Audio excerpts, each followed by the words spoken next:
2020 Ram 1500 with a 5.7 V8. Gonna replace the starter. Need to disconnect your negative battery cable. Loosen up your 10mm nut here. Wiggle the cable, twist it, pull it up, put it off to the side so it doesn't come back and touch the battery. Okay, and then what you need to do is raise it up because you need to get onto the driver's side of the engine. So I have a lift, so I'm gonna lift mine up. Okay, it's up in the air. Over here on the driver's side. Here's your shifter cable. There's a little retainer right here. Unclip it, try not to break it. If you think you're gonna break it, just leave it. All right, the next you wanna remove are these two 10mm bolts. You can get this heat shield out of the way. Okay, there's the starter. All right, I took the 4 bolts out of the front drive shaft. If you got a 4-wheel drive, you don't have to, but I did it because it's easy. I marked it, I put some paint on it, so I'll put it back in the same spot. The 2 bolts holding the starter in, one here and one down here, and this goes over it, so you'll have to go through the back side. This is what I undo so you can see it better, all right? The shield's off, your solenoid connector, it's got the red lock on it, and then your 13mm cable with a 13mm head nut on it is back there. So what I want to do is remove my 2 bolts, one here and one down here. All right, so this one is going to be kind of tight because you got these lines right here in front of it. So hopefully you get a little bit more better access to it with this shaft out of the way. I'm pretty sure these are 15s on the starter. I put a 15mm deep socket, 3/8, and I got my 3/8 swivel head ratchet on there. Broke it loose, so now I can ratchet it somewhat, but you'll never get it out of there with the socket on it, so beware of that when you get it fully out. So at some point you want to take the socket off the ratchet, get the ratchet out of the way. And okay, after I broke the bolt loose, I got a 15mm 1/4" swivel, an extension, and my ratchet. I took the bolt out, okay? Because you weren't gonna get it with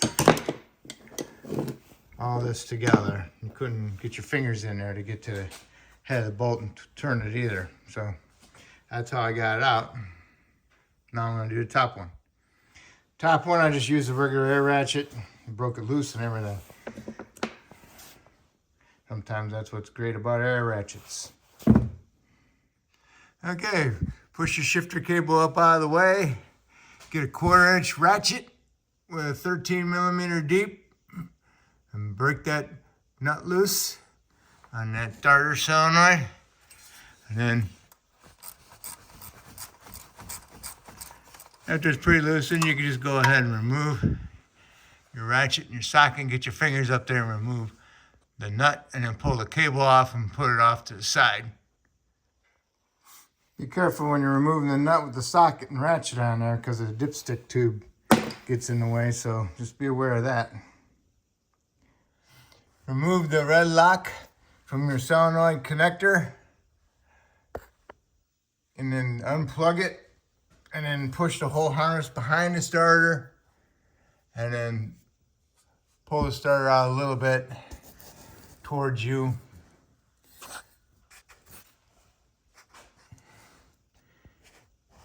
And we'll have to weasel it out of there. Okay, there's where it's at right now. So what I'll do is I'll pick up my shifter cable and bring it out through here. All right, when you order your new starter, if you get one from the dealer, it's gonna look exactly the same. You go get an aftermarket one, it's not gonna be the same. So what I did was I cut this off, put a pigtail on it with a female spade to go on here.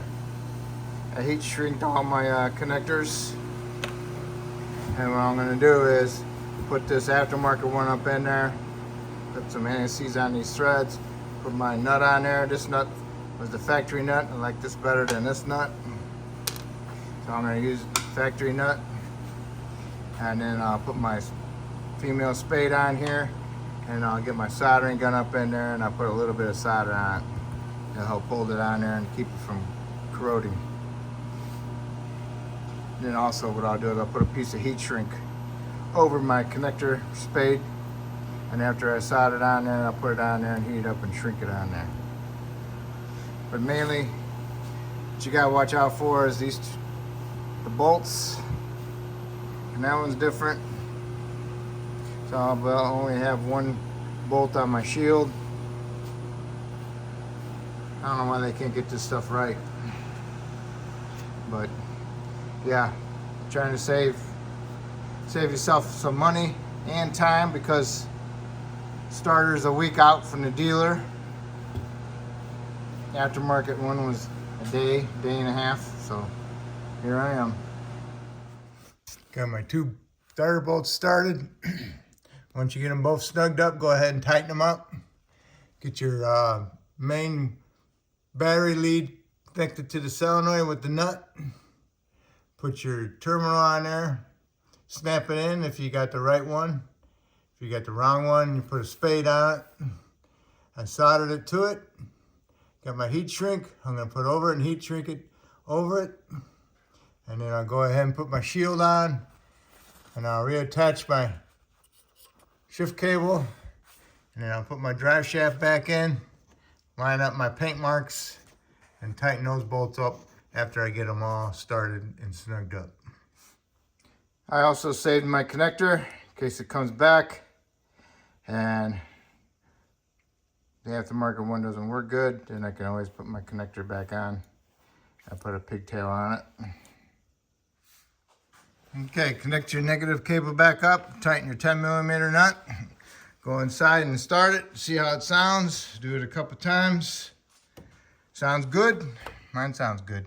All right, that's it. That's how you do the starter. Hopefully I helped you out. If I helped you out, hopefully you can help me out by subscribing to me, and I appreciate it, and y'all have a good time.